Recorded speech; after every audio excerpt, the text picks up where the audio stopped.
In Toronto, Ontario, Canada, on December 15, 2017, at 10:45 a.m., real estate agent Elise Stern arrived at 50 Old Colony Road to show the $6.9 million home of Canadian billionaire Barry Sherman and his wife, Honey. Elise could not confirm this with the Shermans as they were not answering their phones, so she went ahead with the showing because she knew that they were wanting to sell this house fast. She started by showing the top floor of the 12,000 square foot mansion before making her way to the finale, which was surprisingly not the outdoor tennis court, pool, and jacuzzi, but instead the underground indoor pool in the basement directly across the hall from the family's TV room. Elise entered the room first, with the potential buyers close behind her as she flipped on the lights, when something caught her eye. Across the room, it looked to be two figures, possibly 75-year-old Barry and 70-year-old Honey, seated, fully dressed, and ready for the day. Confused, Elise rushed the potential buyers out of the home, passing by the family's gardener and housekeeper and telling them to go check on the Shermans downstairs. Moments later, the two rush outside screaming for Elise to call 911 because the Shermans were dead. Police arrived at the home at 11:54 p.m. and they quickly shut it down as a crime scene and called the Toronto Police Homicide Squad. Barry was found with one leg stretched out in front of him and the other bent at the knee, crossing over. His jacket had been pulled down below his shoulders in an attempt to keep his arms close by his side. Honey was found in the exact same position, except for both of her legs were stretched out in front. The couple's hair and glasses were neatly fixed as if they had just gotten ready for the day. But holding their bodies up against the railing were two black belts that were looped around their necks and around the pool railing, eerily resembling these two sculptures that Barry purchased in the 70s located directly across the hall in the TV room. Despite this, their deaths were not being investigated as homicide, instead a murder, personal unaliving situation. Backing this theory up with the fact that the first autopsy ruled that their cause of death was ligature neck compression and the manner of death was undetermined. This was shocking and nearly impossible as they were claiming that Barry was the mastermind. The Shermans' 4 children were enraged by this. Therefore, they put together their own team of private investigators, lawyers, and medical examiners to investigate and perform a second autopsy. The second autopsy confirmed that the cause of death was correct. However, their manner of death was absolutely homicide. Part 2 in the playlist.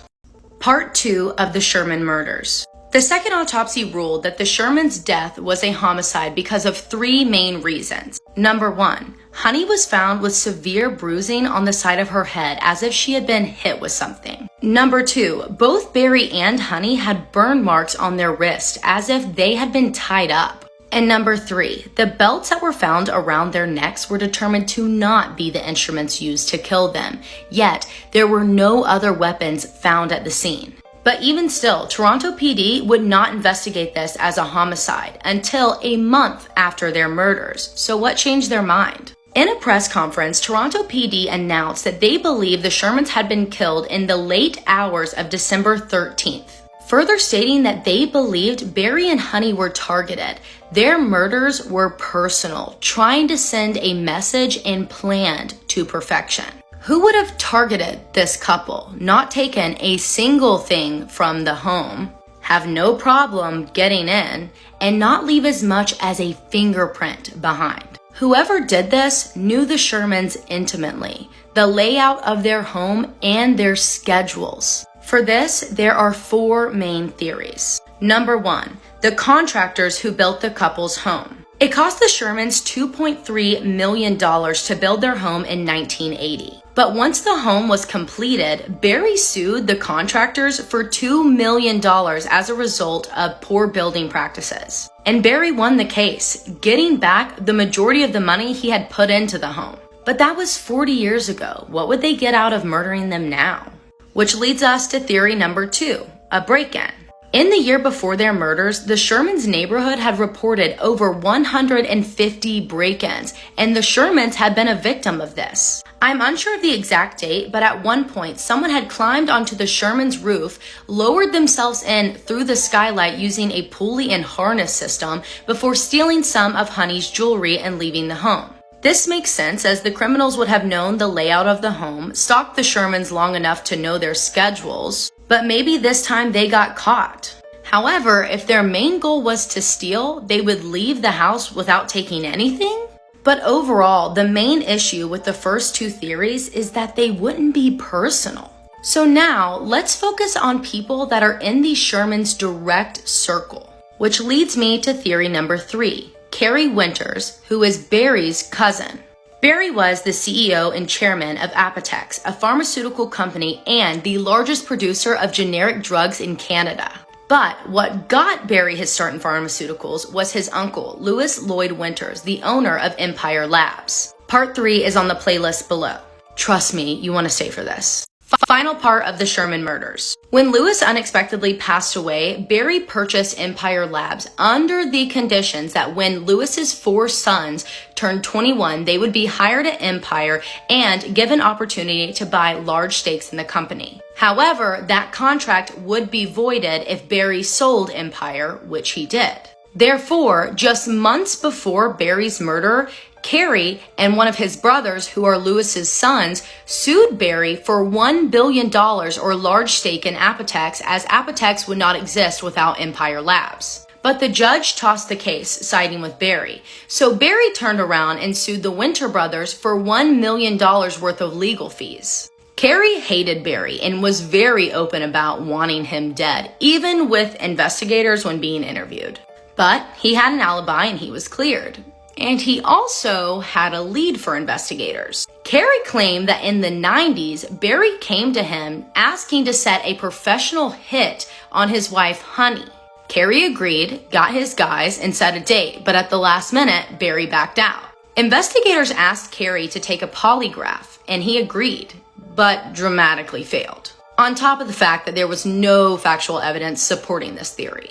But why would Barry want Honey dead? They seem to be a pretty good couple, having disagreements here and there. In fact, their main disagreement was over how much money Barry was loaning their son Jonathan for his investments. Which leads us to theory number 4, Jonathan Sherman. But before we move forward, I want to remind you, this is just a theory. I am not stating or reporting on this as fact. Allegedly, in the years leading up to the Sherman's death, Jonathan had been pretty angry with his dad because of how much money Barry was investing in his friend Frank and his failed businesses. Jonathan was worried that these investments would be hurting his future inheritance. In addition to this, in the months leading up to Barry's death, he had been pressuring his father to rethink his will, estate, and the future of Apotex. But Barry wouldn't. He didn't plan on stepping down anytime soon, even at the age of 75. Apparently, though, in the weeks leading up to Barry's death, he had been emailing back and forth with his lawyer about redoing his will for the first time since 2013. And the changes were, upon Barry's death, he would then be donating hundreds of millions of dollars to charities. But Barry died before these changes were put into place. Which seems like good motive, but why kill Honey too? Well, according to Barry's current will, if something were to happen to him, everything would go to Honey. And upon her death, what was remaining would then be split evenly between the Shermans' 4 children.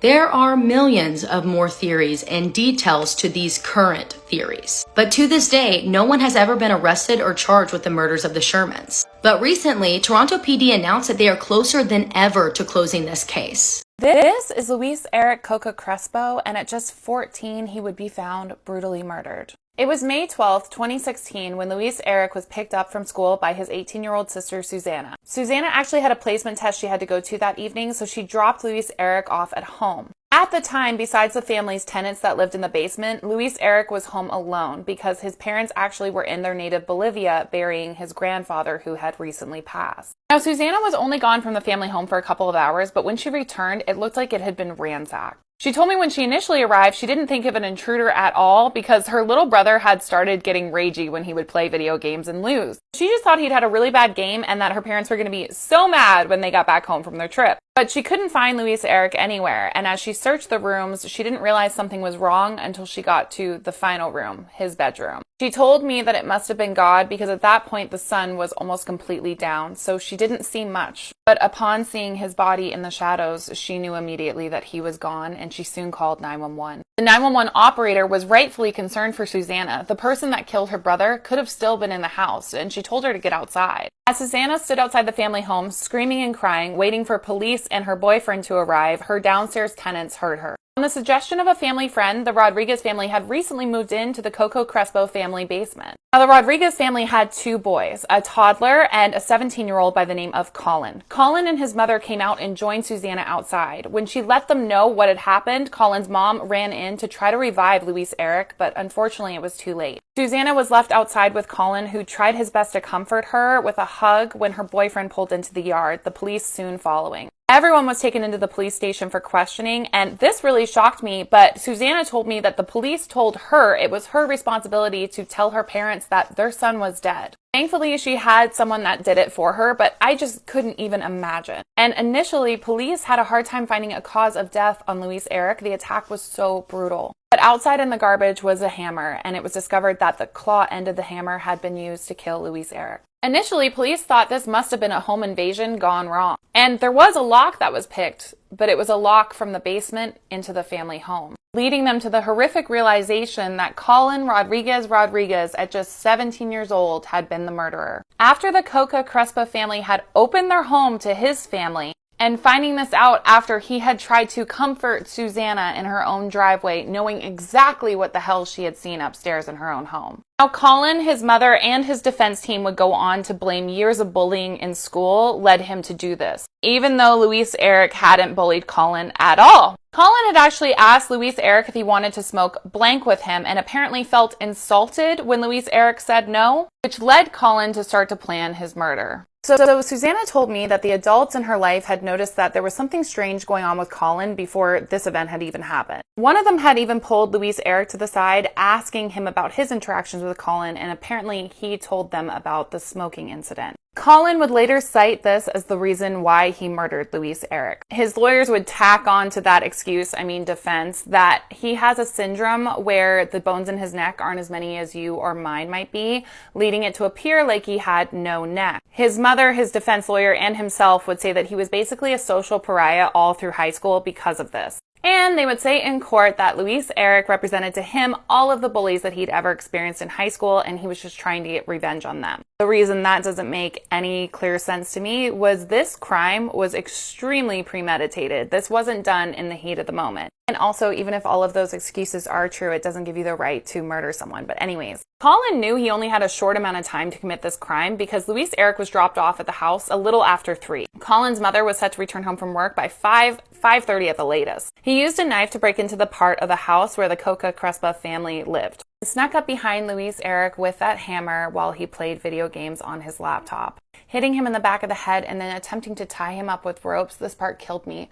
Luis Eric, this poor 14-year-old boy, begged Colin for his life. And when the ropes wouldn't work to tie him up, he offered Colin his cables. He just wanted to survive. Promising he wouldn't hurt him, Colin tied him up and then repeatedly hit him over the head with the claw end of the hammer. Police asked Colin how many times he did this. He said he didn't want to talk about it. The autopsy revealed it was at least 5 times. And in that moment of him deciding to take revenge on all of his bullies, he wiped out so much. This little boy was extremely talented and very loved. In fact, Susanna said that she thought in some ways Colin was jealous of their family and the love that they showed each other. And every year on the anniversary of his death, his friends reach out to Susanna and tell her what a rock her brother was to them. Coca Crespo family never returned back to their family home. A family friend actually packed up all their belongings, and it's still being held in a storage center. To this day, it's all still there. They just pay the monthly rent on it. They restarted from ground zero, all new furniture, all new clothes, because they just couldn't deal with the loss of him. What this story really made me realize was that in a moment, in an instant, your entire life can change. You can lose almost everything. There was no way to know that this event was going to happen.